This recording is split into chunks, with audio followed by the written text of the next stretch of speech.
When last you guys were here, you had left out of the town of Kelvin's Cairn. I'm sorry, not Kelvin's Cairn. Kelvin's Cairn's the mountain. You'd left out of the town of Caer Conig, where you had met up with the speaker of town, a dragonborn man by the name of Trovus. Trovus had told you about things that had been missing in the town. He told you that things like jewelry and a rare collection of gems and a magical lantern outside of there was the lantern that had been seated outside of the local inn where you had stayed had been stolen, and there were invisible foes that were stalking around town, and he had been skulking about on the outside trying to discover the source of the things that had been missing, and the invisible thieves that had been skulking around town. You had come to Caer Conig because some visions had told you something about the peak of the mountain, and you had heard about a party that had previously traveled up to the top of the mountain and had gone missing.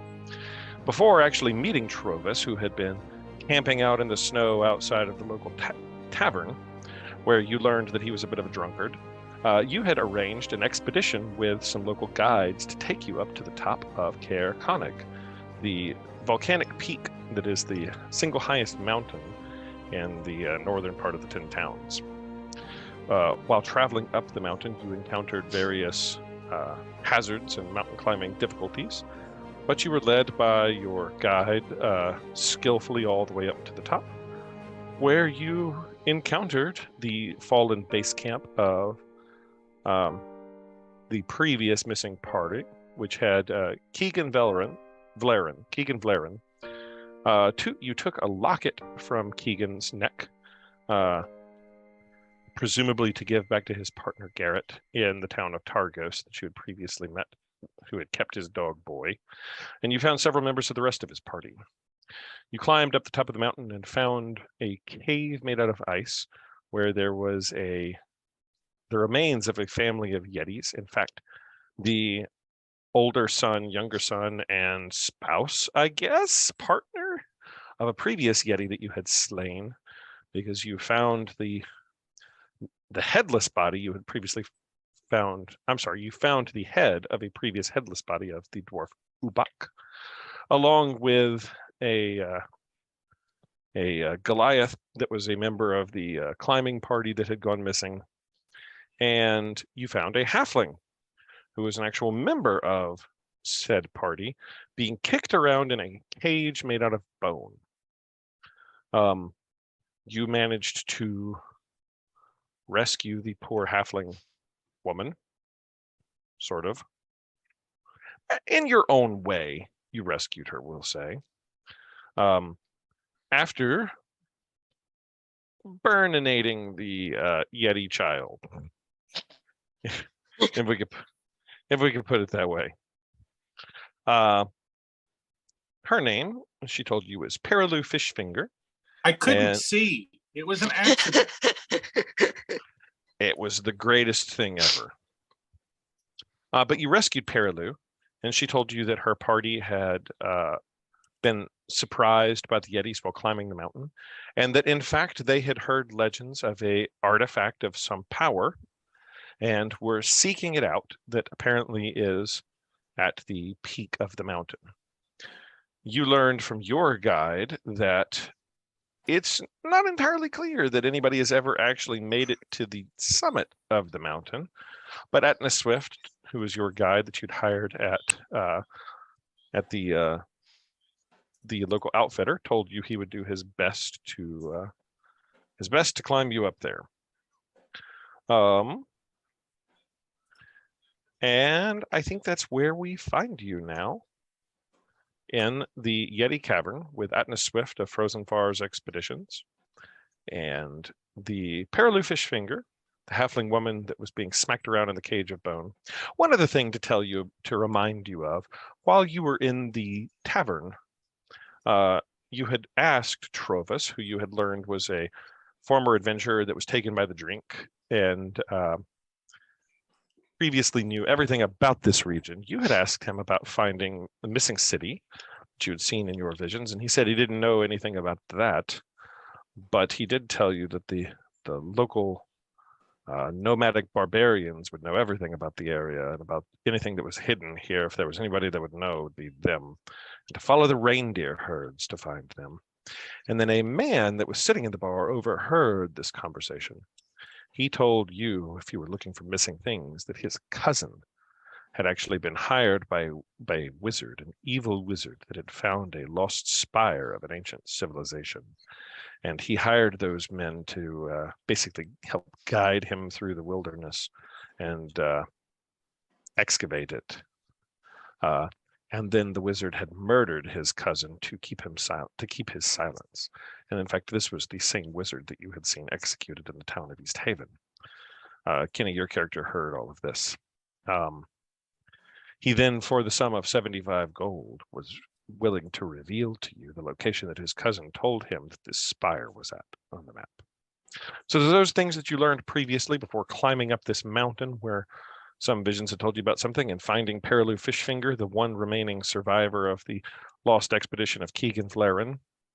And that's where we find you guys now, inside of the Yeti Cave. And I'll take you all there as we speak. And remind me, Jeff, did we feel like she was being completely honest with us? Did we get to the bottom of that, or is it still a little shaky? So what you learned is that she was being a little bit obtuse about it, but when you dug deeper, what you found was she doesn't really know.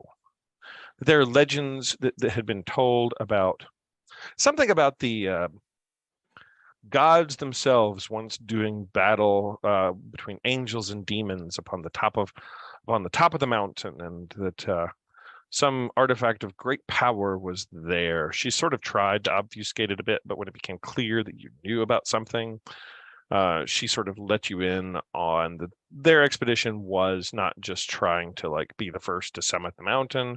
They were indeed looking for this whatever like artifact it was, whatever item it was. And but she doesn't know what it is exactly.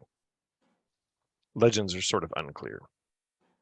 And you find yourselves inside of the Yeti's cave. And that's where we are now. And I'll bring you there. It's relatively quiet in there. There's a slight wind that whistles through the cave. But you're mostly sheltered. You found an amulet inside of the Yeti's things. Kenny. Yes. I have it listed as Amulet of Goldness. Well, I can describe it to you if you like. Yes. I would like to know what it is. I mean, and if we have, I can't remember if we've taken a rest. It's from a Dollar Tree and they just spray painted it gold. I can live with that. No, it's a silver amulet with it's got like a wood and like silver metal around it, and it has some markings on it. Yeah, whenever we get a chance, I'm gonna sit down and spend some time with it. That'd take you a short rest to sort of figure it out, or somebody could roll identify if you attuned yourself to it, if it requires attunement. We've got somebody who has ritual casting. Well, no. Yeah, I can do it. You can ritual cast it? Yeah. Oh, wonderful. Would you mind? Not at all. Yeah, so if you're going to take 10 minutes to do the ritual, then Yatara is able to sort of like take it, and maybe it sort of like hovers in the air between his hands as he chants and sort of goes into a trance. And after about 10 minutes, Yatara, it enters your mind. You know what this is. This is the amulet of the drunkard. Yatara, you know that the person that's wearing this amulet can take a drink out of this, and when they take a big old swig out of it, instead of getting beer, if they drink the entire pint, it is a healing potion. However, the alcohol still has its alcoholic effect upon you. Oh, nice. So you can be healed by beer. Did we ever decide, can a robot get drunk? Oh yeah, for sure. All right. I'm Oh going yeah, to yeah, yeah. I'm going to immediately try to trade him a pelt for that. Yeah. So basically this means healing potions are about 50 gold each. Alcohol is cheap. So Oh, love it. you can be healed by carrying booze with you. The only problem is you might get a little bit less dexterous and you might get a little bit nauseated. But it doesn't generate alcohol on its own. Like you got to bring it with you. No, you'd have to bring it with you unless you get one of those flasks Hamdak had in the previous campaign, in which case you just have a tankard of infinite healing, but you were drunk 100% of the time. Where's that? Worth it. Oh, I would love that character. You have disadvantage on all dexterity checks, all constitution saves. You see double constantly and just like are throwing up and drunk. You're basically Hey, it's a new attack. You're basically Rick from Rick and Morty, just like constantly drunk. If only the mayonnaise healed you. If only. But yeah, you have the amulet of the drunkard. Okay. Oh, love it. That's awesome. So I assume he's not willing to trade for a pelt. Not for a pelt. And so what's going to happen is that, like, as we're walking along, all of the time now, like every 15 minutes, I'm going to be like, "What about that pelt?" and just be super annoyed.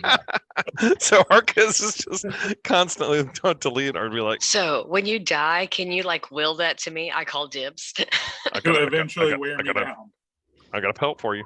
So are you guys at some point to cast silence on Arcus? Yeah. Just like shuts him up. Love it. So are you guys taking a short rest in the Yeti cave? Are you guys going to try to take a long rest in the Yeti cave? We're pretty wrecked after that Yeti. Yeah, I could use a nap. That's up We to you can guys. snuggle with a Yeti and stay warm. There is a giant Yeti. And it's still warm. Yes. Well, And in fact, there is a Yeti I have child. its pelt. It's There less is a Yes, Yeti. down. There is a Yeti child that is still smoldering.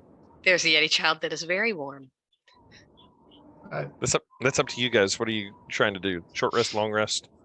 Are you going to ask your guide what he recommends at this point, or? Yeah, he seems pretty trustworthy. Mm-hmm. Now, how edible is Yeti meat? I mean, it's barbecue. Atnus, as you sort of ask that, Atnus says, "I've never personally eaten it, but I imagine it would be quite tough, but probably edible." He also Especially says, for orc teeth. "Well, I don't know if there are more of these beasts, but from exploring in and out, I can see that there's only one way in and one way out of this cave, and it is protected from the elements. So if we are to make camp, it's obvious that it is kept." And he turns to Perilu, "Kept her alive for the better part of a couple of weeks. I think that this is as good a place as any to take a rest, but I would advise us set a guard or some way to protect ourselves at the entrance, should there be another beast." I'll take the first watch. I'll go out there. He says, "You have a great ability to create this hut thing that we stayed in previously. I do not wish to awaken to be surrounded by 3 of those things outside of my hut."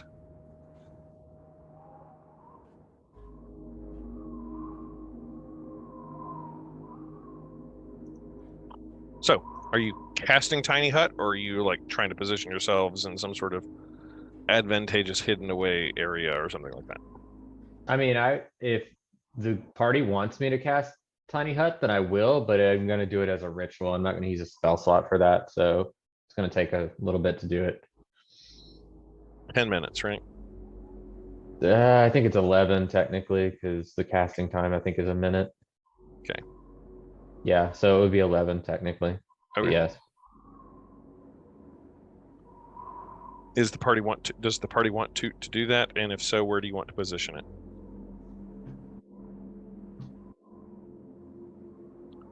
What does Granite Guts think? Going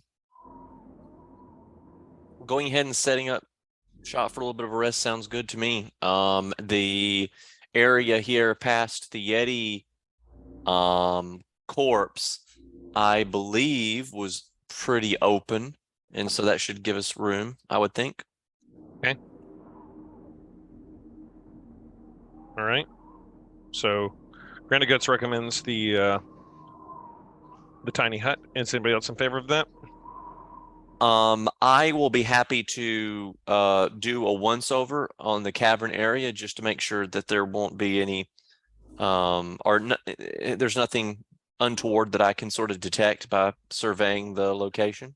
Yeah, you're able to tell, like Atlas said, as he sort of had made his way down sort of both paths, the ice-covered path where he provided aid to his fallen companions, and the stone-covered path, that it is basically a big loop.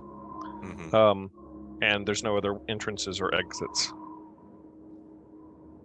I think as I see people being cautious, I just walk over to the Yeti, kick it, it doesn't move, and then I just shrug and look around. Yeah, everything is quiet. Okay. First watch is going to be Harkus. Toot, you're casting Tiny Hut. Where are you putting it? I guess I will do it where Cadillac was suggesting, so somewhere down in here. Where it was open and we could all kind of gather around. All right. Who all's getting in the tiny hut, and who's taking second watch? Or are you taking a watch from inside the hut? Are we doing a second watch? Are we doing a short rest or a long rest? My understanding was y'all wanted a long rest, but Okay. if you want a short rest, that would be fine too. It's up to you guys. All who vote short rest. Harkus, short rest or long rest? I'm indifferent. I think I'm still good. I'll go for a No. long rest. Long Then- rest from Leonard. Harkus, are you for long rest or short rest? It doesn't matter to me. I You're didn't good. get hit last time, so Granite Guts, long rest, short rest. I'm indifferent. Toot, long rest, short rest. I'm pretty indifferent too. I didn't use a lot of resources. So. Okay. Yatara, long or short rest? I'd prefer long rest. Okay, so we got 2 votes for long rest, and everyone else is indifferent. So you're taking Long Long long rest rest. it is. So Toot casts Tiny Hut. First watch is Harkus. Second watch is I'll take second. Yatara. Third watch is Dude. Toot. Fourth watch is Leonard. All right. Paralu climbs into the tiny hut. He's more than willing to take a rest. Atlas as well. Granite Guts is in there. Leonard or Della, you're in the tiny hut, I assume? Yes. Okay. So we got Harkus, Leonard, and Yatara on the outside. Toot, you're probably also taking a shift. Harkus, you're up first. Allow me just to roll a few things. All right. I finally figured out how to whisper my rolls.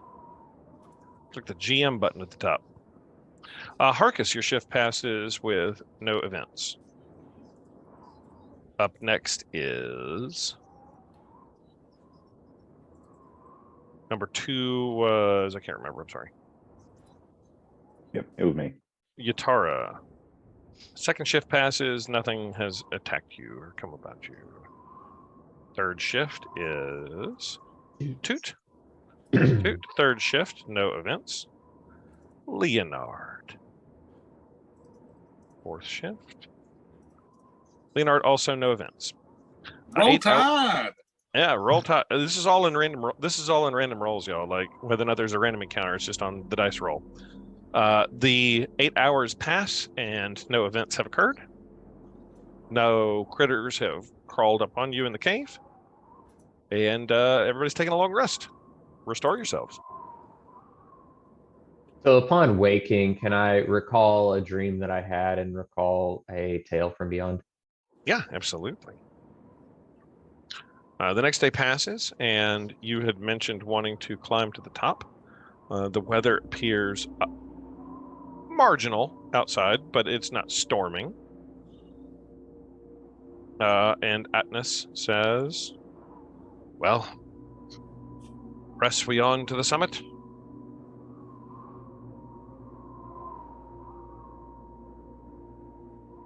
Yes. Sounds Sure. good. All right. You guys press onwards, following him. The climb starts to become steeper and more difficult. I need everybody to roll me athletics checks with your crampons on.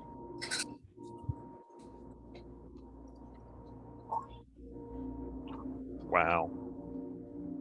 Ooh.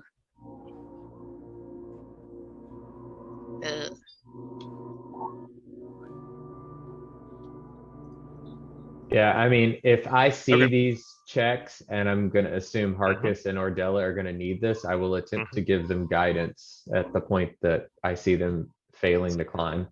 Okay, Harkus, this is a group check actually. Oh, okay, never mind. I just Okay. needed what I needed was a certain number of people to pass. And you all have rolled well enough that you're able to pass.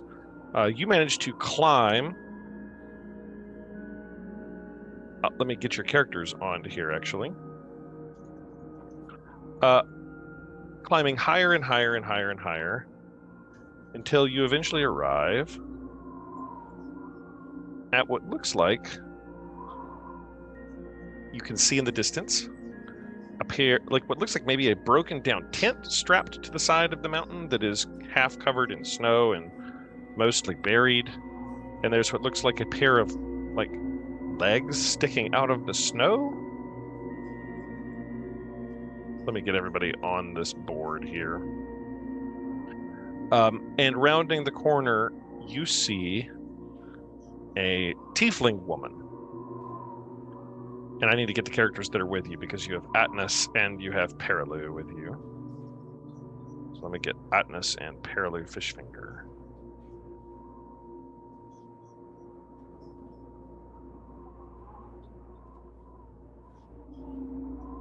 First we'll get Atnas. And we'll just say that Perilu is with you. Yeah, so you've climbed up on the crampons and everything else. And you've come upon what looks like there's the frozen body of a tiefling woman. Perilu starts to break down a little bit, and she tells you, indeed, this matches the drawing that you had shown to her, Leonard. In fact, this is the very body of one of her previous companions. She tells you that her name was Astrix. She was the wizard in their party. But she doesn't know whose camp this is, with the blue boots that are sticking out of the snow.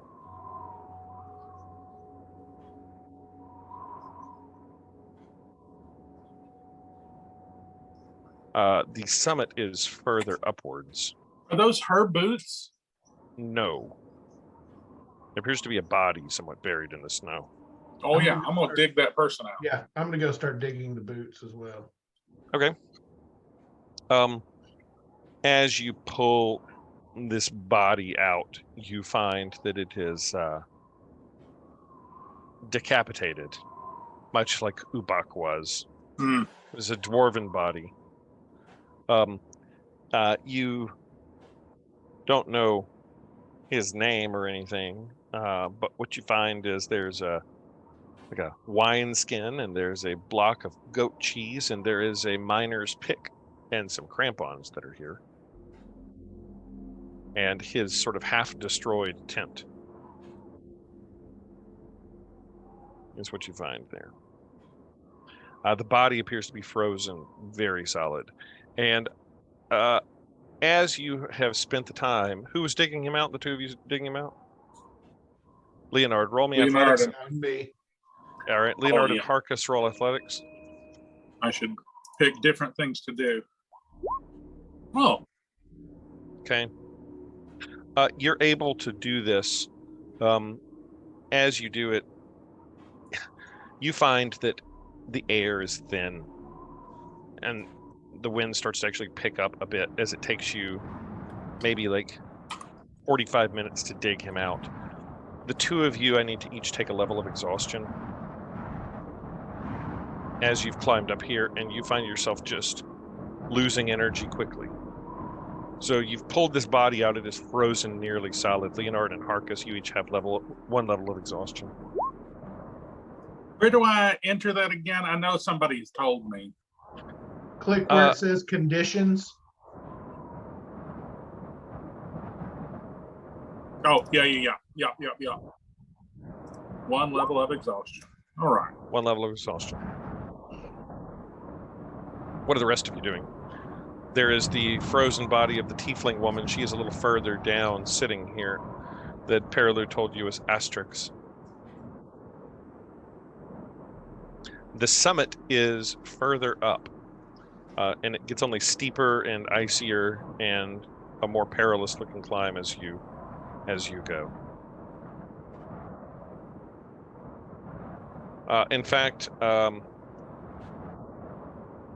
Atnas sort of turns to you all as the wind is whipping and says, "This is as far as I intend to go. Farther on is only death, as you can see." I roar at him in a Yeti voice.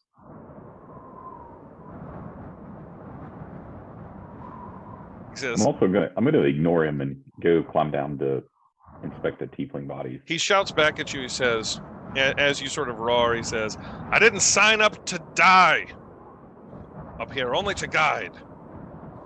And as you go down to the tiefling body, you find that she is sitting there huddled, clasping her knees as if trying to keep warm. The body is frozen entirely solid. Are you investigating the body? Yeah, I'm gonna investigate the body. Roll me investigation.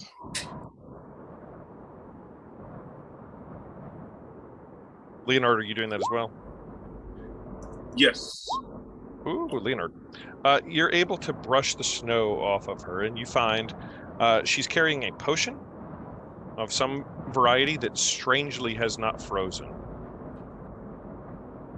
And there is a leather-bound book that she is holding that you find spells written in it. These are said spells. They will be on the recording, so you can go back and listen to it later and jot them down if you need to.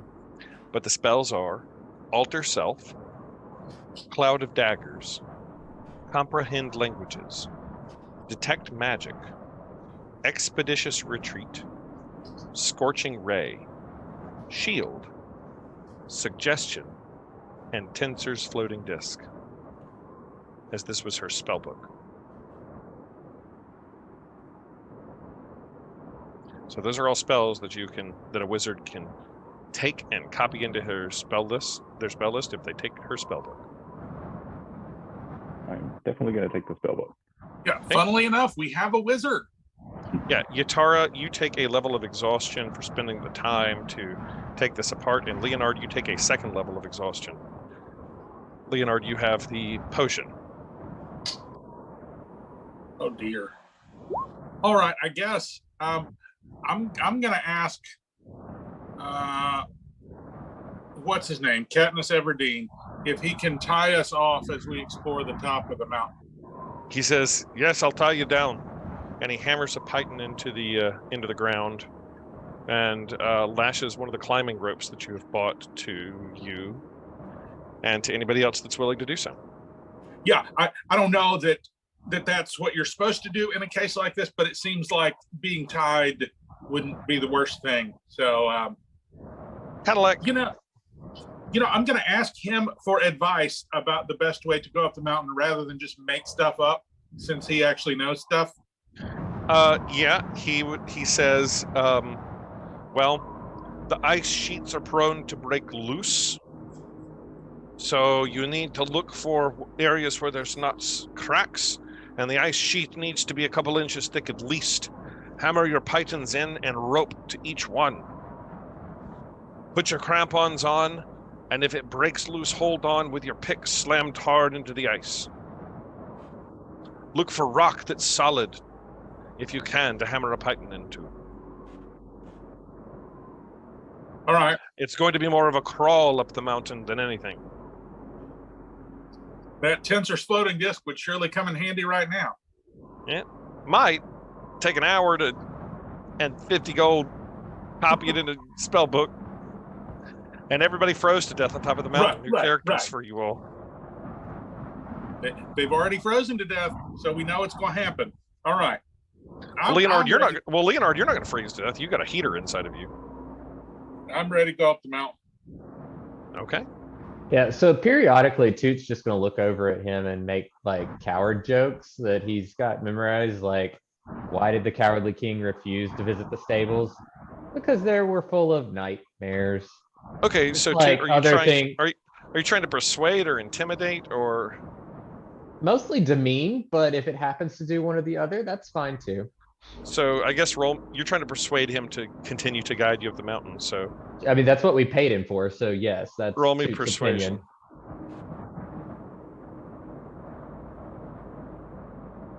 opinion. Wait, that's perception, my bad. Yeah, persuade. Uh, Okay, 12. Can I guide myself if I failed that? Yeah, sure.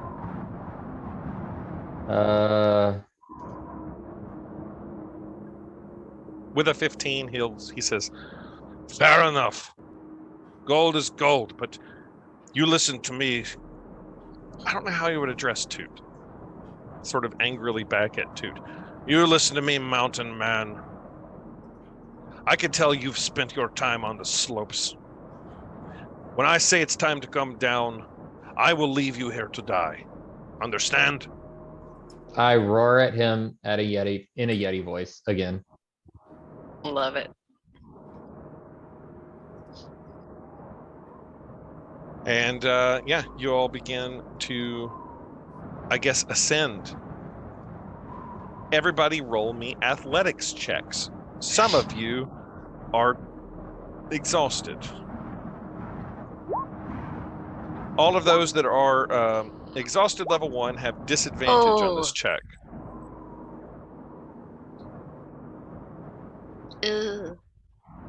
Okay. What's the keyboard shortcut again for disadvantage when you roll? Oh, I don't know. Just It was two either rolls, we take control the or worst. shift, but I don't remember which one it is. All right. We don't have enough passes here. Everybody, Perilu hangs back. Atlas goes with. Everybody makes it about halfway up to here, as the going is very hard and tough. And in the heat of it, everyone takes another level of exhaustion. Leonard, you have 3 now. And everyone that's climbing, because you didn't have enough passes, takes another level of exhaustion. So Leonard, you now have a disadvantage on all attack rolls and saving throws. Atlas has one too. He screams out at you, "We have to get back down too!"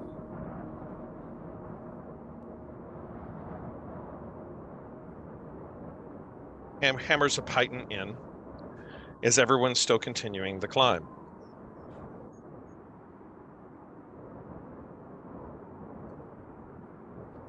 Mm-hmm. All How right. long have we forge ahead. spent? Yeah. You think that you would make it in one more check to the summit? Everyone roll me another athletics check with your levels of exhaustion. Oh, Okay, Everyone let's has everyone has disadvantage on this. sweet Jesus. Those are really good rolls. Roll them again. I rolled again. Oh, never mind. Okay. Yeah, Ardella, you got to roll it again. We're taking the worst of your rolls. Ardella passes. Way to go. Harkus time. passes. Leonard's a big fail. Yatar is a big fail. Can I grant Leonard and Yatara guidance, given that they have failed? I'm not sure guidance for grant Leonard's gonna. Cadillac and I mean- Yatara guidance, because it ain't gonna make a difference for me. Well, did Cadillac pass or fail? Cadillac has failed. Okay, then I guess Yeah, I rolled a 13. Cadillac and your Atari is not going to matter. Yeah. Yes, I wouldn't know I that. Need, but I need. Well, you don't know this, but Yeah, you can guide Cadillac. sure. I will guide Cadillac. Dude, you're actually not terribly far out of it yourself. You could guide yourself here. I just guided myself. So if we're going by the new rules, you can only do it once Okay. between longer, short rests per character. Yep, that's true. Stupid new rules. Hey, Stupid new rules. So roll a d4, Granite Guts. Roll good. Or else. Yeah, or else. Oh, Okay. get out. That's not good. I needed Yeah. half of you to pass. 2 of you have passed, and the third one with a good guidance roll would have passed. That would have been half. Unfortunately, only 2 people have passed this check. You all reach the summit. Everybody take another level of exhaustion. Whoa. It's okay. I got one more before I die. I was about to gotta- say, how many more can you take? Yeah, you got to get down. That's all. Can't we? Just we- roll we down. Can't we pitch the tiny hut? yes, we Can can. we like drag him down or just roll him down the hill? In retrospect, we should have just moved forward 1 foot and then did the hut, and then moved forward another foot and then did the hut. This would have been a cakewalk. The tiny hut won't stay. You slide down the mountain. Just kind of like keep pushing it up. Well, I'm gonna that's- totally say that the tiny hut can't form on this peak. It's impossible. Oh. There's no flat ground. Welcome to Sisyphus. You're literally like clinched into the side of the mountain with your spikes. There is nowhere to put a hut. I'm gonna let somebody who does not have 4 levels of exhaustion grab the shiny thing at the top of the mountain. Everybody roll perception as you're at the top of the mountain. With disadvantage for me? Yeah, probably. Disadvantage for everybody. Oh, Oh, wow. Leonard and Ordella. And Granite Guts, I'm not going to give you disadvantage on this for reasons. Might make sense later. Hooray! Granite Guts, Leonard, and Ordella. And what was Hargus's? Okay, 10. 10's not enough. You see what looks like the hilt of a handle or something buried into the top of the mountain. And you catch it through this blowing snow and wind. And it is just horrible up here. And as you see it there, it looks like some sort of helm or handle that's buried like deep down. Okay. Can I attempt to wrest it from its entrapment? Yeah. You're able to. Is anybody aiding Granite Guts? Or are you just trying to pull? I'll help him. At Granite Guts, as you pull, in fact, it does come loose. What you find, interestingly, you thought you were going to pull it like a sword or something like that, but it's not that. As you pull out, you find a staff. And it is got what looks like the symbol of a sun on the end of the staff. It's like a rod, and it has a sun like with a hole in the center of it attached to the top of the staff. If that makes sense.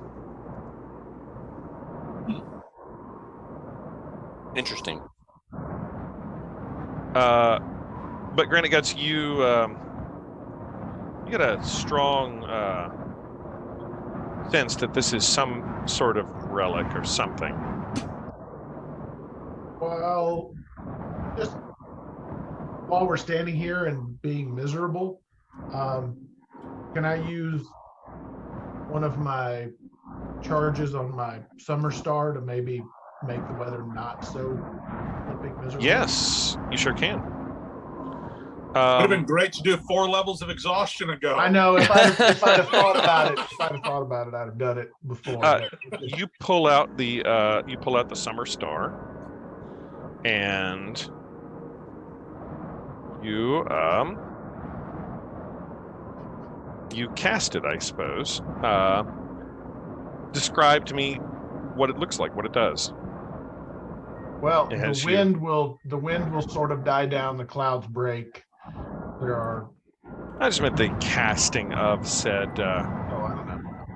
All right, so the summer star begins to like glow a bit, and as it does so, bright power sort of like emanates from it, and as you do so, the entire sky begins to clear. The music changes, and the sun starts to peek out from above. You're cold and frozen beyond like all natural belief, but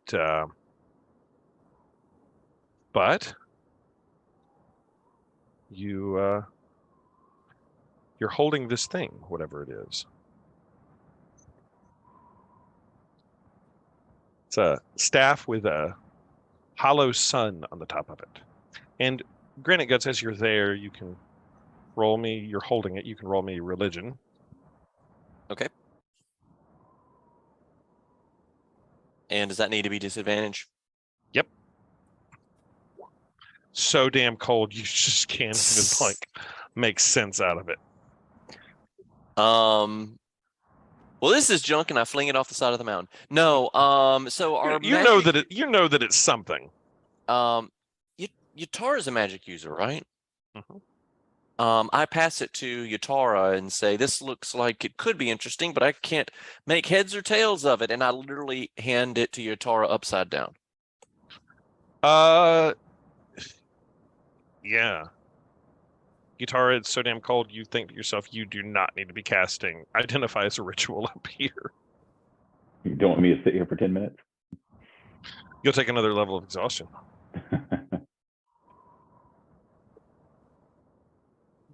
Do I maybe know what it is? Roll me religion. Disadvantaged.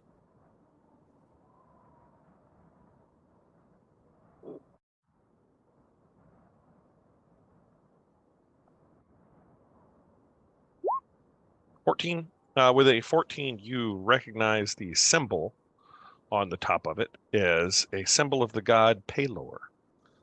So you know that it is some sort of holy item. So, holy magic. Definitely magical. You don't know what it is. With that, I'll just tell, that's all that I know, to Cadillac and hand it back to him. You know that it's a holy symbol of some sort, and it is of the god of Pelor. Pelor is like the sun god.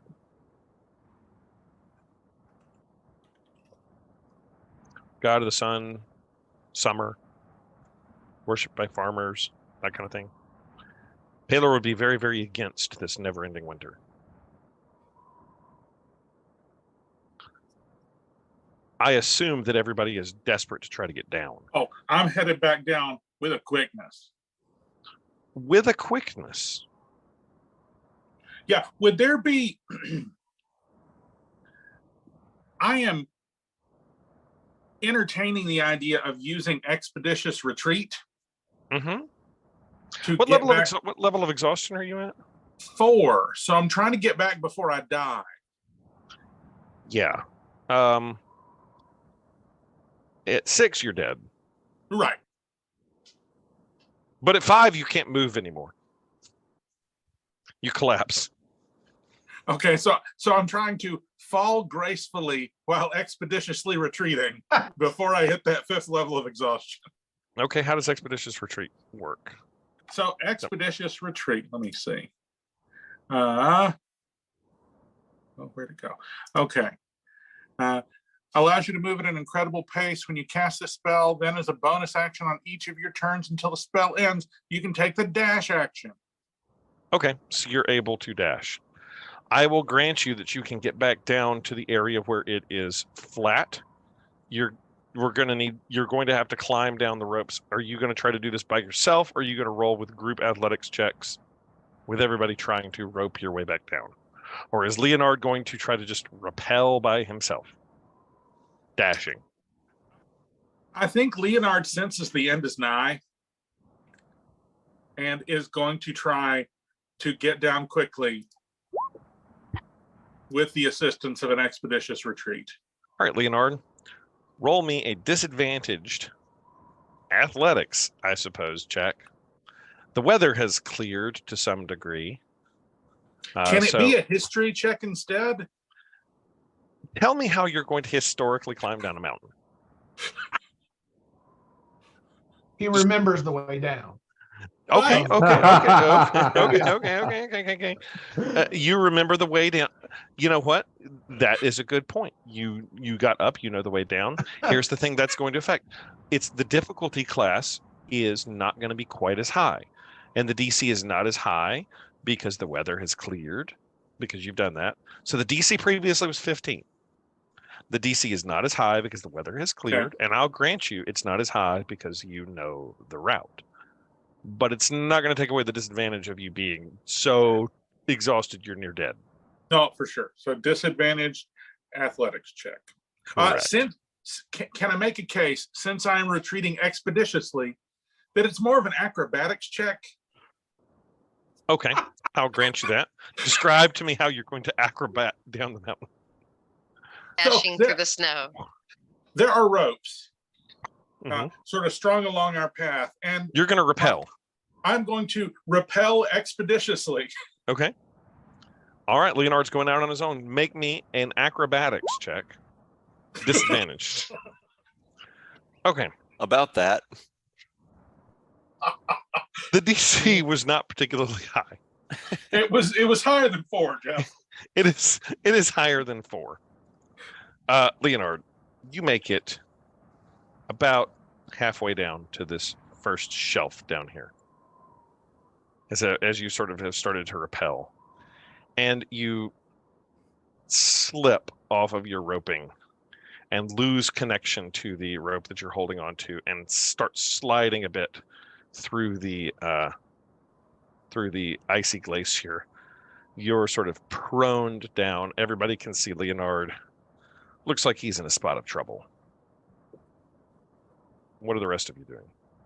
Can I make an attempt to get to him? Yes, how are you going to do that? Are you with the aid of your friends slowly and carefully, or are you... that one sounds good. That one sounds better than what I did. Or are you foolhardily, like, rushing? I think that I will try to do it as safely and as conservatively as possible, recognizing that we're all in a precarious position. And yeah. I need some suspense music. So I feel like this might not be it, but because I want to try to not get myself into trouble too, and then make myself a liability for the rest of the group. Okay, is anybody else helping, or are you all coming back down, or is Cadillac going on his own? The distances here are a little bit imaginary. So you just ask me if something is within reach and I'll tell you. Yeah, I'll go and I'll help as well. How far down does he look? He's a couple 100 feet down, maybe 100 feet, roundabouts. Probably about right. It's not too far off. I mean, it worked last time. Oh God, I can't believe I'm about to suggest this. It worked last time. Can I jump? Yeah. And then Misty Step near the bottom? Yeah. You jump. And then as you're falling, did I make you roll a check for this last time for like your accuracy on this crazy thing? You I don't know threatened to, but you never actually did. I don't think I did. Yeah, Toot, you're able to leap and Misty Step, and you. Where are you trying to Misty Step to? To Leonard? Yeah, I'm getting near him. Yeah, you land right near him, and I don't know if you have momentum or not with Misty Step. I'll say that you're able to just sort of like screech your feet to a stop. You see Leonard looks like he's about to take another level of exhaustion. As he's, but you've gotten to him with your act. You've got to him quickly enough. Who else is descending the mountain carefully with Granite Guts? Yeah, I'm going down there too. Harkus, Granite Guts, Ordella, are you descending? Yes. Yep, I'm going And as well. okay, the rest of you make me a group athletics check. You're all disadvantaged, but the DC is not as high. Since you're slowly descending. 13, 10. 15. 6. 13, 10, 15. You all are able to pass without taking a level of exhaustion. You're all able to adequately descend. Atnas had sort of come with you. And you make it down to where Toot and Leonard are, slowly and carefully. Toot, by the time they descend, Leonard would have taken another level of exhaustion unless you were able to offer him some aid before the rest of the crew was able to slowly descend there. What would you have done as they're making their careful descent on ropes? I mean, Since you I have don't. jumped and gotten there quickly. Yeah, I mean, I think the best that I can do is try to help him continue down the mountain. Like, I don't have like lesser restoration or anything like that. And I don't think that he needs like real medical attention. Like, would I think healing word would help him at all? Probably not. He doesn't seem to be injured, just giving out. Yeah, no, like, I think all I would really be able to do at that point is just to be there to prevent any further harm from happening. Yeah, he to had him. lost his grip, so I will let you try to aid him in making it back to the ropes and pythons. Get me back on the rope. Okay.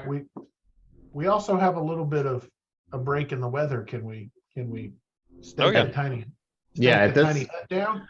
I mean, at you this are level, is that possible? you are too high for the tiny hut. You need to make it back down to where the tent was, and Perilou is right now with the frozen tiefling woman. You could put it up there.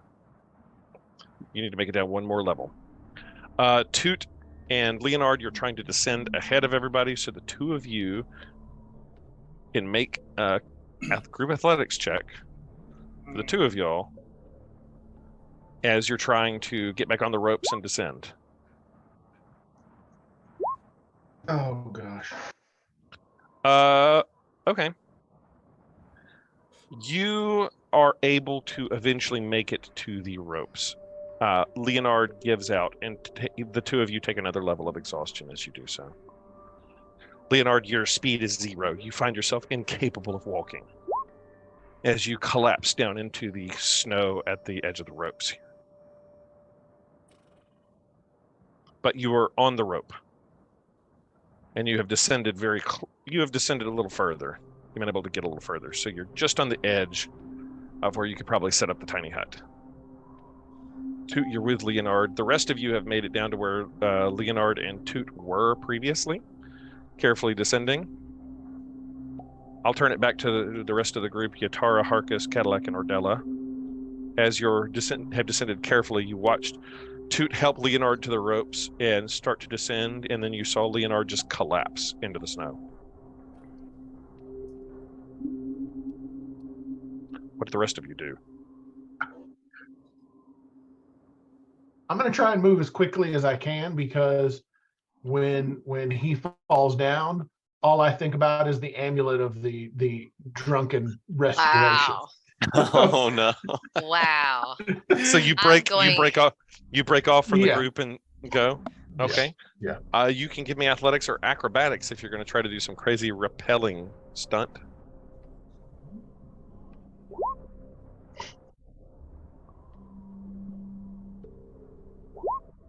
Oh, wow. Holy cow. Yeah. I really you, want that amulet. with no difficulty, just slide down the rope like riding down a rail of a stair, holding the rope in one hand just until you slide One to might say I was inspired. you see Leonard just collapsed down in the snow, and he's kind of gasping for breath a little bit. Here's your opportunity. Take the hit. They go, Toot, what are you doing as you are with Leonard, who is gasping for breath? Harkus reaches for Leonard. Yeah, so I think that I would have been I'm here to help. even before Harkus had gotten here. Am I within like yelling distance of Perilu? Yeah. Okay, so I think I would have been yelling for their help. Now, But just so you know, like in the Perilu is 3 levels of exhaustion herself. She got back 1 when she slept overnight with you, so she's whipped and beat. Atnas is slowly descending with the rest. She screams out, "What can I do?" just help us get him down. Like Like how far down is she? I don't know. from you now? We'll say about 100 feet. She starts to try to make her way up the steep climb. Okay, and I think I'm just like trying to help Leonard down. Are you like and then- picking him up? Try to carry him? Trying to and Can I just probably start struggling. yelling? Can I Harkus, are just you? yell, pitch the tent, pitch the tent? Yeah, you're not there yet. Harkus, I'm right here. you're not there yet. You're not quite there. I mean, 100 more feet, help me out. okay, let's go. You picking up Leonard? Yes. All right. Buy the amulet. Uh, He just picked up the amulet and sort of dragging.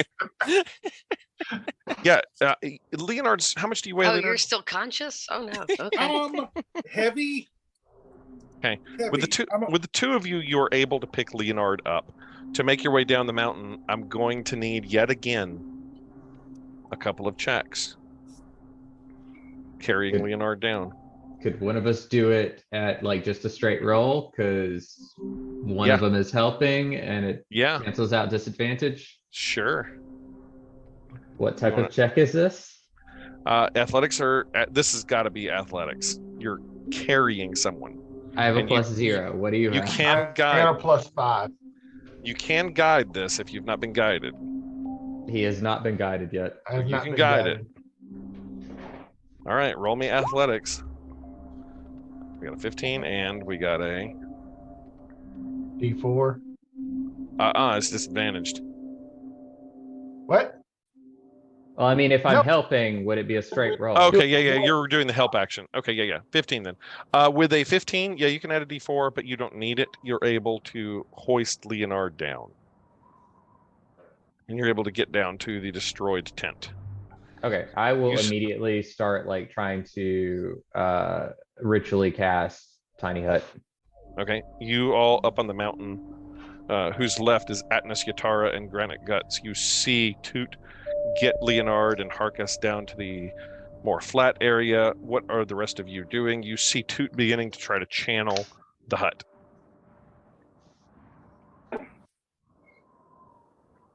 I'm gonna continue heading that direction. Trying to mind my step as much as possible in these treacherous, in this Okay. treacherous environment. I Me need the too. rest. I need the rest of you to make athletics checks disadvantaged, please. Group check. 10.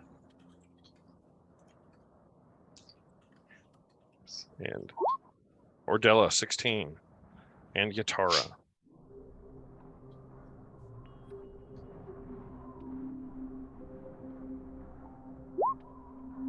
Nine. With the cleared weather, the DC was a 10. So you have passed as the three of you managed to descend the rest of the way without taking any further levels of exhaustion. Must be nice being able to move and all. Leonard, you are entirely paralyzed. Okay. Yeah, it takes 10 minutes. Tutor, using a spell slot, or are you ritually casting this? I'm ritually casting it, so I'm like pacing in a circle, like muttering jokes. And one of the jokes you hear is, "What do huts use to program computers?" The question is, do I make Leonard take another level of exhaustion? Well, I will not. JavaScript. I will not do so. You were able to get the hut. If you do, I die. Yeah, but I just make you roll death saves. And you'd probably be fine because they could heal you in the hut. Yeah, you're able to get the hut up. And you all climb in. And the weather is nice. And everybody just immediately passes out, right? Mm-hmm. Leonard, inside the hut, you find that Leonard's breathing sort of stabilizes a little bit as it's warm, but he is just like unable to move. And everybody is there. Are you just going to stay there for 8 hours? Yeah, I can't go anywhere, so I don't know what y'all are doing. Leonard's like, I'm here. We'll just drag you in the tiny hut with us. All right. Is anybody setting any sort of watch? Atnas I'll says, take a watch. I don't think anything else could climb up this mountain, not even the Yeti. Although something did kill the poor dwarf there. I'll participate in a round of a watch if we Okay. decide to do one. All right, I'll just need 2 others then. Yeah, I'll do one. I'll take third watch. All right. Very good. I'm just going to roll 4 d20s here. 1, 2, 3, 4. We got an 8, an 11, a 1, and an 8. 8 hours pass. There's no events. No Yetis appear. As the tiny hut is beginning to end, the cleared weather has totally disappeared. Leonard, you regain your level of exhaustion back. Everybody gains back 1 level. Just one. Just 1. Unless you spend another 8 hours on top of the mountain. I guess you could spend 4 days sleeping on top of a mountain. But I have some bad news. You're going to run out of food. Unless you've carried the Yeti with you. I guess you could march down to where the Yeti is. I mean, there's And a live in the- perfectly good dwarf body here. There is a dwarf sickle. If I cast the tiny hut over it, it becomes room temperature. It can thaw out, right? Okay. Ooh, That this seems campaign like got it's not below 40 degrees and is going to be in the danger zone. We're going to have to. this campaign got dark. And we've all died of foodborne illness. Great. You all have the poisoned condition or the diseased condition. I'll tell you your disease later. Dwarf-born illness. I mean, a dwarf. That's amazing. You all have Worms. you've now And all his got tubes. you all now have dwarf Ebola. I'll tell you about it later. But you'll all be dead. Dwarf Bola. Diabetes. I mean, I'm a bird. I'll eat anything. So Granite Guts, are you investigating this item that you're holding during your watch or during this 8 hours? I'm not holding anything. I gave it over to Yatara. He gave it back to you. Oh. Uh-oh. Yeah, Hot there's potato. a little hot potato going on there. He handed it right back to you. Oh, okay. I handed it right back to Yatara. Yeah, no, so I'm like, I'm not a magical guy, so I think Yatara told you that it was a holy relic and then handed it to you. I mean, I guess I could beat people with it. Okay, so yeah. I guess is it an attunable item? Yes. Okay, so I guess I sit then and I begin a prayer to Sylvanas to help me understand this relic that I have in front of me. And you hear the voice of Sylvanas in your mind. And you also hear the voice of another god who you haven't heard before. But you know immediately that it is, in fact, Pelor, the voice of Pelor, the god of the symbol on top of the item. and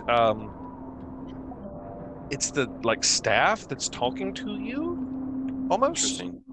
And it says, "Ye who are worthy, take this hammer, and with it bring back the sun, and the summer, and life." And as you do so, the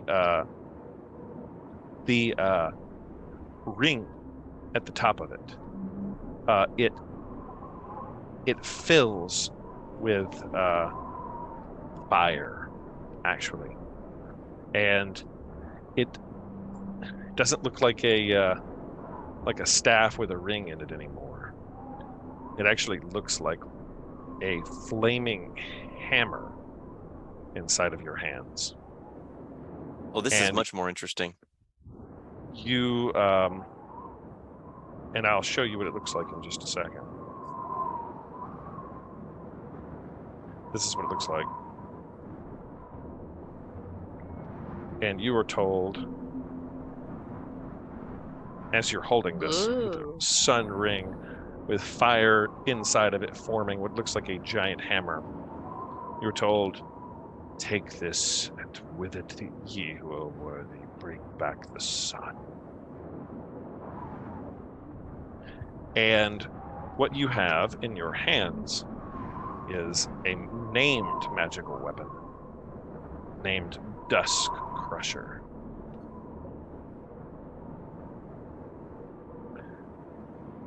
Leather-wrapped metal rod emblazoned with the symbol of Palor, the Dawn Father. While grasping the rod, you can use a bonus action to cause a warhammer of crackling radiance to spring into existence. The warhammer's radiant head emits a bright light in 15-foot radius and a dim light for an additional 15 feet. The light is actually sunlight. Not just any old light, but sunlight itself. You can use an action to make the radiant head disappear.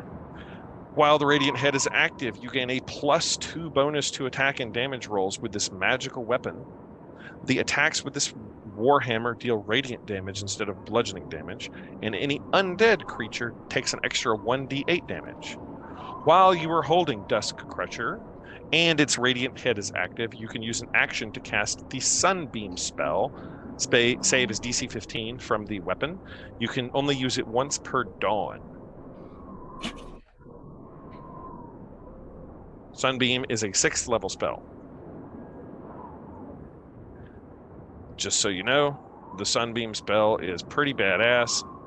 5 foot wide, 60 foot line, everything in it that fails a con save takes 6d8 damage.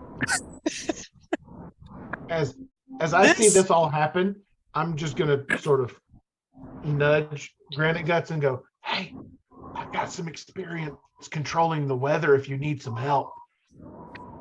This is amazing.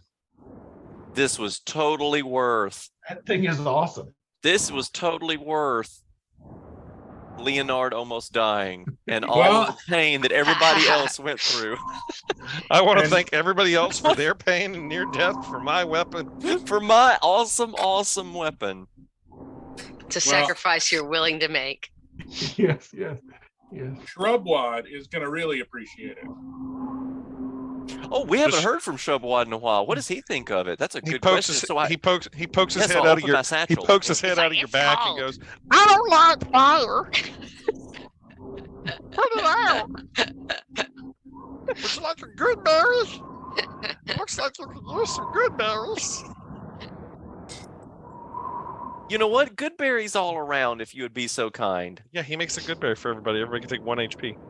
Oh, that was Of a fantastic. good berry. Shrubwad, you're the best. I'm sorry I scared you with the hammer and I douse its gleaming Yeah, flaming. it just takes a bonus action and you put it out. You Yeah. also have a giant sun laser beam that you can blast out of it once per day. And you said it's got a cast in the name of God, ye not guilty. What'd you say it said? Taylor.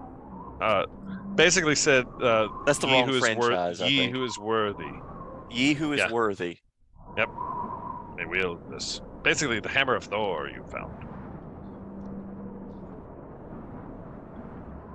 Hey, powerful artifact. Just happens to be held by Granite Guts right now. wasted. Fantastic. You know, I'm not confident, but I will think- say that Harkus, I think, managed to swipe the amulet of the drunkard off of Leonard's Yeah, neck when he I couldn't still move. got my hand Probably. on it. I've still got my No, hand. Meanwhile, that's- meanwhile, He's not another fighting good back. news. No, I think it's totally fair. Like, if you wanted to take that amulet, you could totally take it. Mhm. He's Leonard not fighting can't- back. Leonard can't move. So I'm not confident, but I think this might be better than the lance. So you're able to. This might be better than the lance. The next day approaches, and the hut is gone. Everybody gets back 1 level of exhaustion. Are you guys trying to continue to descend? Or are you just going to sit in the hut until you feel better? You know, honestly, that might not be a terrible idea. It's up to y'all. I'm with you, fellers. I will absolutely cast it again. Okay. All right. So just sitting 16 hours in a hut. Okay. Licking our frozen wounds, as it were. Yeah. Everybody can take another long rest. Fully rested now that you need it. But you gain back, everybody gains back 1 level of exhaustion. But you are now hungry beyond all measure. So did the dwarf or the Did you Flame cast it have- around the body of the dwarf? no, I was mostly going to ask, did they have rations on them? There was some cheese. I have rations. You've been out in the wilderness now for like a week, sir. And I asked Shrubwad if he has I more had- berries. I had 10 rations. Yeah, you don't have to worry about getting hungry because I can just make you some berries. There you go. Problem solved. And you all get a good berry and you're no longer hungry. Okay, I'm just going to float this as a possibility. We could just stay for the rest of the campaign on the side of this mountain in this hut, eating these berries. That's one thing we can do, I suppose. I have got this really cool hammer, and I'm happy. I'm really wondering if I can ferment these berries and then drink them as healing potions with my newfound amulet. You keep them in your pocket long enough. That'd be interesting. Do you have brewer supplies? He's I got do. a stinky don't believe- pocket. I do. I literally have brewer supplies, and I hand him a sort of boxish kit. Yeah, then you could absolutely ferment some good berries. Wow. And thus ends our campaign. Start making good berry wine. So instead of making the world better, No more we just- adventuring. We just made our little 15 square feet better and called it a day. End of campaign. Really? Here's some Everyone, cirrhosis. everyone sits in a hut and drinks alcohol forever. And suddenly, You and- get and suddenly cirrhosis, you it's get like alcohol a- poisoning. It's like an AD&D campaign where really all you're trying to do is establish a fiefdom and then let everybody just start paying you for things. It's fantastic. And As Jeffrey you're said all we're impervious to attack here, more or less, Yeah. because nothing comes up here.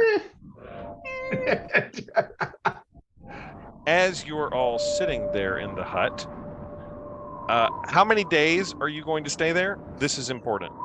I think we're done. I think we're ready to go. So you did two long rests, 2 and then days. you're 2 days. 2 days in a hut on the top of the mountain. I don't want to get up now. I mean, it really is actually important. Uh-oh. Do I have wine yet? That's really No, 2 it days? takes it takes longer than 2 days for you to. What if he smashed them really good with his feet? I really put some half-orc feet into it. No, Okay. I'm sorry. All right, fair enough. Uh-oh. Yes, 2 days. All right, 2 days. Are we no longer exhausted? You each gain a level of exhaustion back after each long rest. Sweet. As you step out of the tiny hut, everybody roll perception checks. We're all gonna die. Oh, sweet. Oh, I saw Oh, thank nothing. goodness. Somebody did good. Yeah. Carcass, you catch up in the eye, circling around you, a large white flying beastie. Back in the hut. Mm. Back in the hut.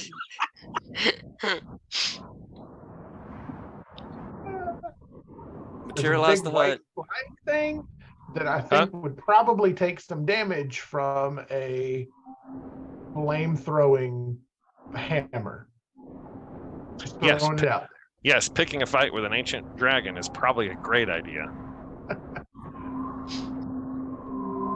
No. there. Okay. Yeah. It is paid no notice to you. You just notice it. It appears to be maybe like 1,000 feet up in the air, flying well off in the distance, but there is a large white dragon that is flying by. You have just caught a glimpse of it. But it is in the distance and is not paid notice to you. And moving on.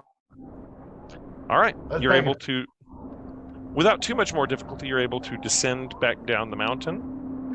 You're able to make it all the way down to the Yeti's cavern by the past by the tiefling woman and back down past where the Yeti's cavern is. And are you continuing your descent? Or stopping here? I think we should probably just continue on. We've wasted quite a bit of time. Okay. Probably. I'm true. just probably going. I'm be questioning whether or not we're coming back to solve Yeah, the mystery.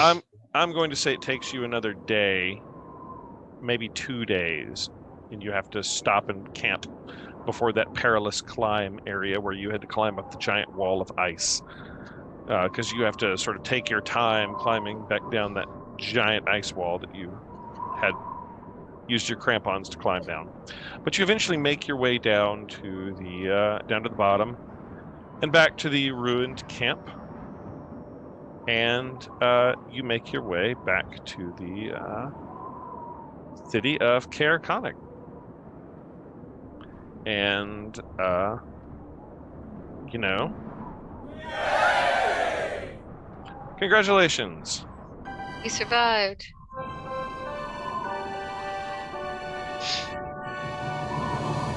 Yes, you survived. All right, let me bring up Karakonic, wherever that is. Kind of lost it. There it is. All right, eventually back down to the town of Karakonic. Sorry, I almost took you to Dugan's Hole, and you definitely don't want to go to Dugan's Hole. You all make your way back into town. It is getting a little bit late. It has been now several days, not quite a fortnight, but you know, it's been a minute. And you've Food. made it to the streets of Karakonic. I vote food. Okay. Gotta sneeze. Pardon me. Okay. The only establishment that had food that you know of were a couple. There was the Northern Light Inn that you had previously stayed at. And there was the Hook, Line, and Sinker bar that might have had some food. Where are you guys headed? To the Northern Light or to the Hook, Line, and Sinker? Which one do we still have an outstanding bill at? Because probably not that one. You have been granted room and board on behalf of the city if you were able to solve the mystery of the missing thieves. In fact, which way are you going, first of all? Right. Articulate further. There's no outstanding bill. You don't have a bill. It was all being taken care of by the speaker, Trovis. I vote hook, line, and sinker. Yeah, I think so too. Okay. Make your way to the Hook, Line, and Sinker bar. And let me pull that up. Hook, Line, and Sinker. I think we've got that somewhere.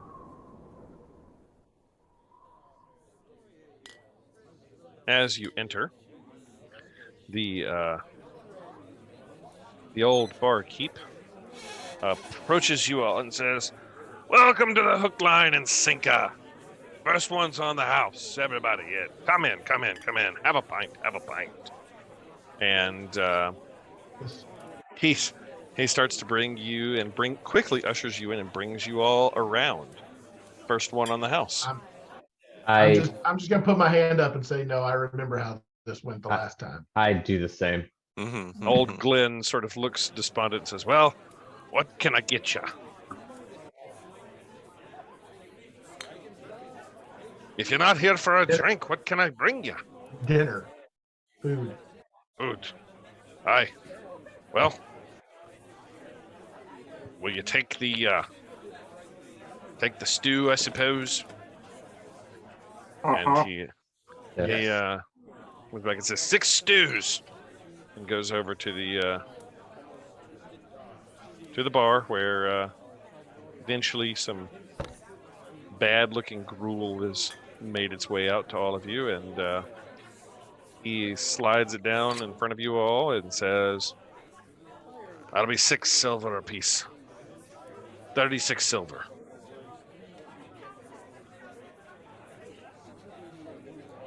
I could do the calculation into gold, but I'm not so good with the maths. I think that's like 4 gold. I will just put down 4 gold pieces and I'll say I pay for everybody. Much obliged. Will you be having mead or ale? It's the best in the parts. I'll take some mead. Mead here. First one's on the house. And he passes you some mead. Looks over at you, Harkus, with your tankard of drink. Says, "Will you take a mead?" Yes. All right. And free mead is passed out on. As you're all enjoying your meal, a familiar dragonborn man approaches you all. And is in fact Trovus. He is carrying with him a small bottle, and he walks over to the table and says, "It is you all! I thought you was dead! Tell me, what news? Have you found our missing thieves?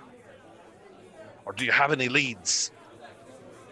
I thought when we hadn't heard back from you after you set off into the wilderness, I thought for sure you was all dead. But here you are! Joyous day!"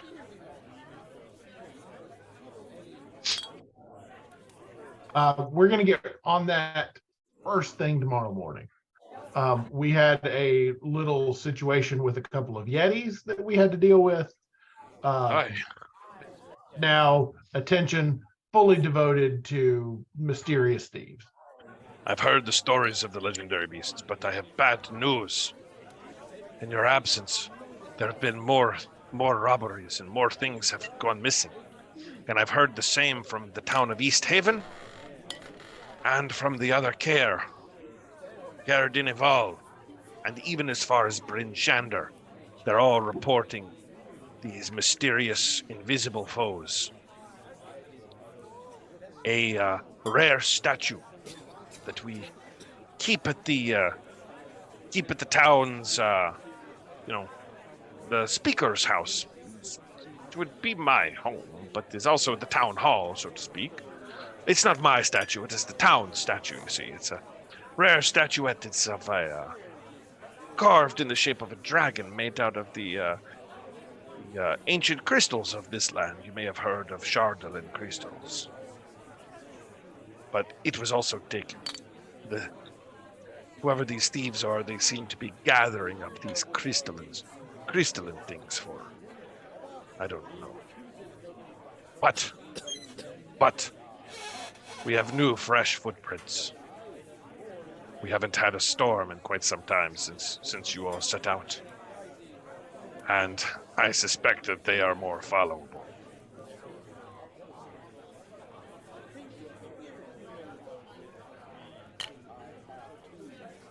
Yeah, And yeah. we'll get right on that in the morning. First He thing. said, First thing. first thing. Very And good. I'm gonna reach in my bag and just sort of pull out just a glimpse of the Yeti pelt so that he can tell that I'm telling him the truth. He sort of shudders a little bit and says, I've had a run-in with one of them before. Out in the wilderness. Frightful beast. Don't look in its eyes. Can make even the strongest man wee himself. And he says, listen, I'll make sure you have rooms. Don't worry about Corey or Allie. Corey may talk tough, but she wants this to stop as much as I do. She'll listen. Says, if you're ready for rooms, come along. I'll take you there. And you all finish up your bad gruel and mead, and he takes you back to the inn that you had stayed at previously, the Northern Light, where you've heard about more missing things. And you make your way into the Northern Light Inn. Corey Shodard greets you all and greets Trovis, and she says, well, Trovis, your heroes return, I see, but yet more things have gone taken, and we are still haunted by invisible ghosts. And Trovis says, yes. They were out but had a run-in with the Yeti. They need rest and food. And then I am sure that Toot's crew will be able to find out what is going on with all of the jewels and gems and such being taken, including the dragon statuette. She sort of laughs a little and says, okay, Trovis, okay. I'll arrange them rooms. And you all are prepared rooms at the Northern Light at Trovis's insistence. As you're in there, one of the men in the corner, Leonard, you recognize. And he says, hey! That's you! I talked to you a week ago. I told you about my cousin. And he's the one that got killed by that wizard in Easthaven. Oh, yeah, I remember. Did you go there? Did you find Not yet. We got waylaid by some Yetis. And I nearly froze to death. So he looks sort of terrified by that. His partner that is with him at the table says to you, says, I keep telling everybody, this isn't the Frostmaiden's doing. It's the Arcane Brotherhood. They're plotting a takeover of the 10 towns. That wizard burned at the stake, he was one of them. And I hear tale there's other Arcane Brotherhood wizards lurking amongst us. I know Valish Gaunt is behind it all somehow, no doubt. He's locked away up in Revel's End, but that doesn't make him any less dangerous. wait, Somebody ought to find out what he this? knows. Rebel's End? Revel's End. Where's that? You don't know of Revel's End? No. Valish Gaunt is locked away there, one of the Arcane Brotherhood. I tell you, it's their doing. This isn't any goddess, evil goddess. These dark wizards are planning to take over all of the 10 towns. Revel's End is the greatest prison of the North, where all the murderers and killers from all of the realms are brought up here, locked away in frozen hell. The darkest of the Arcane Brothers wizards, he's locked away there. And he says, show me the map that you had. I'll show you. And Yeah, in please. fact, the map that you were previously given, or that you have, he shows you, if I can find it, he shows you here, way up here, and I'll bring you to it.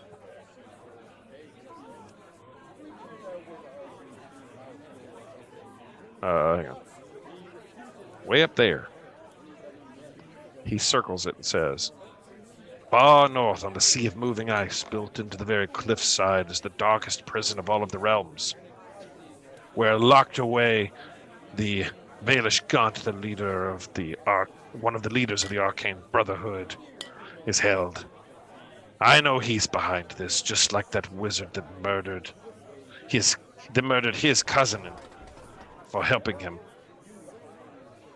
I'm just saying.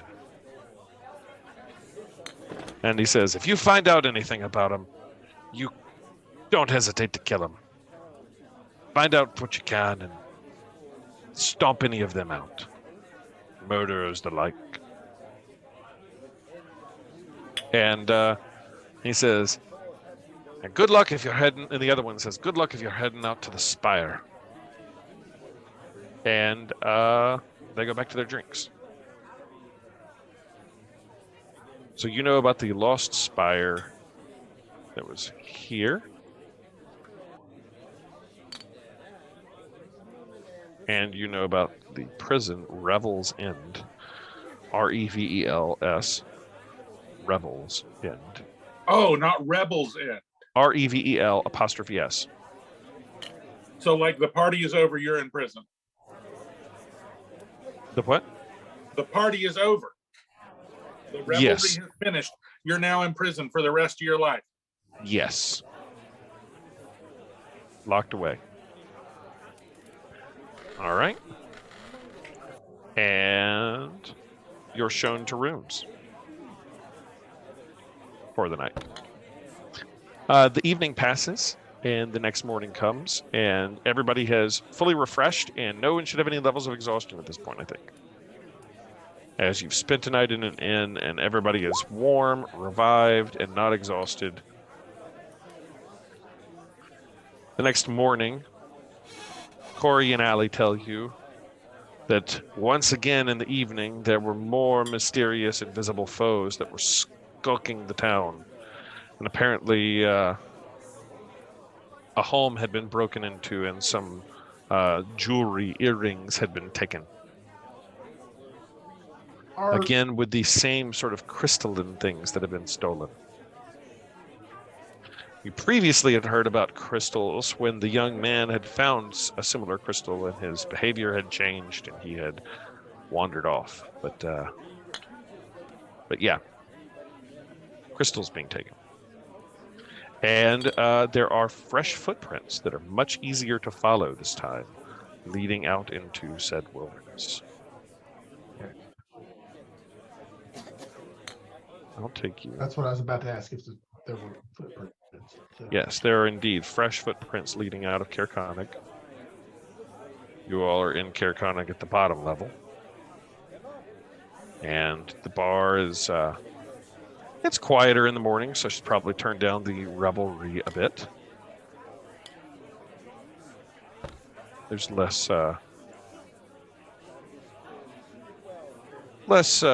hubbub. But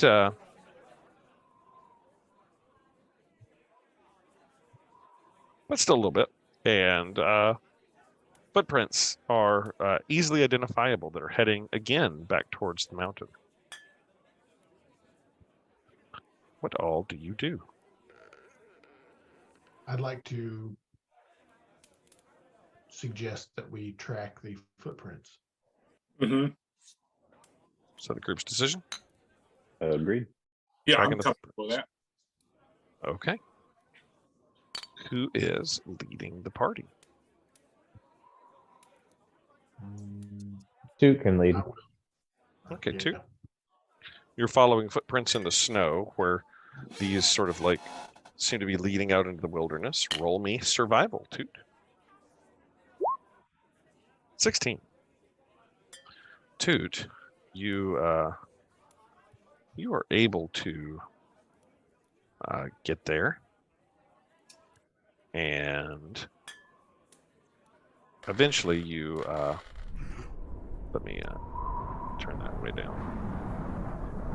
As you're following the tracks out into the wilderness, eventually come upon as you're approaching the mountain, a ravine the tracks seem to enter into, sort of like they veer off the trail heading towards the like area where you climbed the mountain, and there's like a ravine that you sort of start to dive down into that a small stream is coming up of. And eventually what you approach, you see is this blocky looking stronghold that just juts out of the hillside in a rough crescent shape. Only part of its construction is really like visible at all. I'll take you to that scene really quick, and I'll describe what you're seeing further. As you're approaching this river, there is a stream and a small like bridge that crosses over the stream. You're in this ravine and you see this blocky construction that the footprints seem to lead up to. A large double door of stone serves as a main entrance, and the terrain leading into it gently slopes upwards. That's a plain that's covered with like fresh snow, and a stream that flowed out of a barred culvert on the northern end of the main entrance. It's frozen. The stream is frozen. There are two other barred openings that can be seen along the stronghold's northern wall.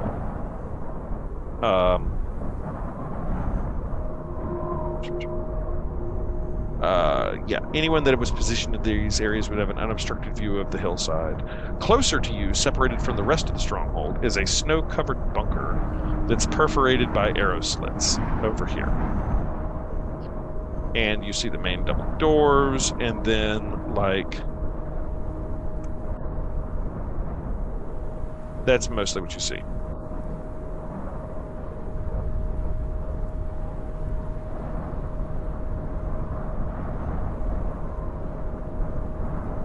I turn around and look at the party and I point up at the walls. Yeah, they are carved out of stone, almost entirely.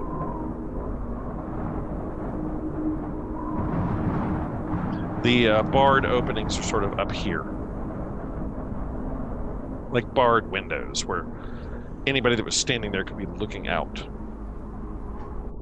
And you see all of this, and everybody sort of stops at the frozen stream at the bottom. What does everyone do?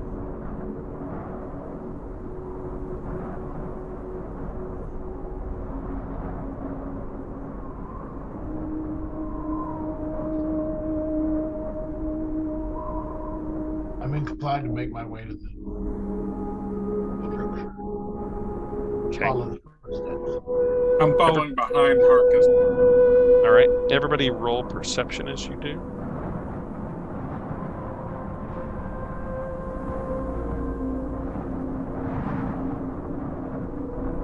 Okay.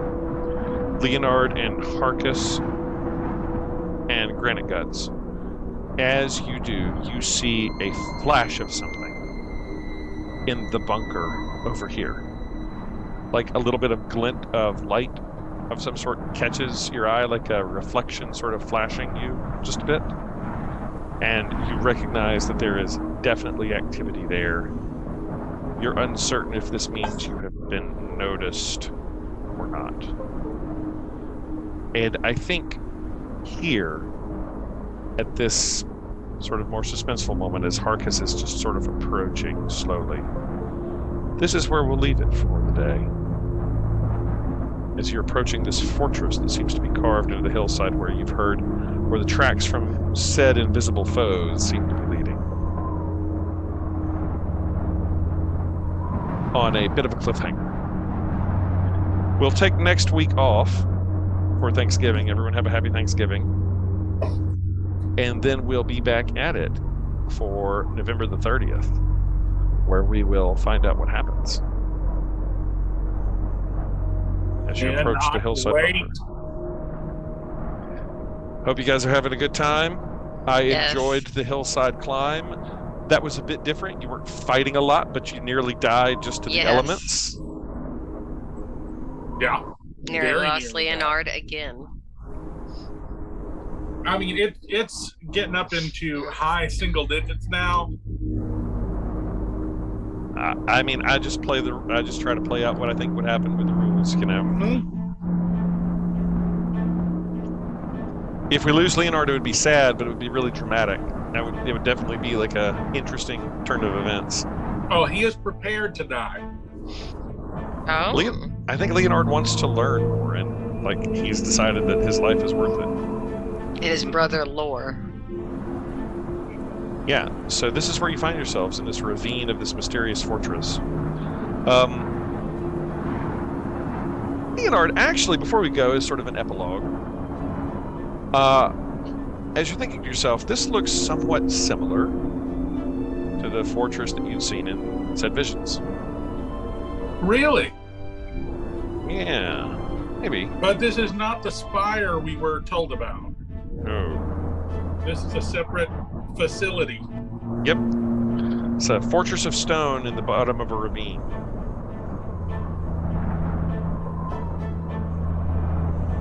But not the other image we saw at the bottom of a ravine, which is by the castle. Yeah, you can't tell if this is that or if it's another place. This might be that. Okay. All right. Keeping an open mind with my visions. We'll see you guys on the 30th. All right. Bye. Bye, Good y'all. night. Everybody have a happy Thanksgiving. Good night, everybody. Night. Good night. Everyone.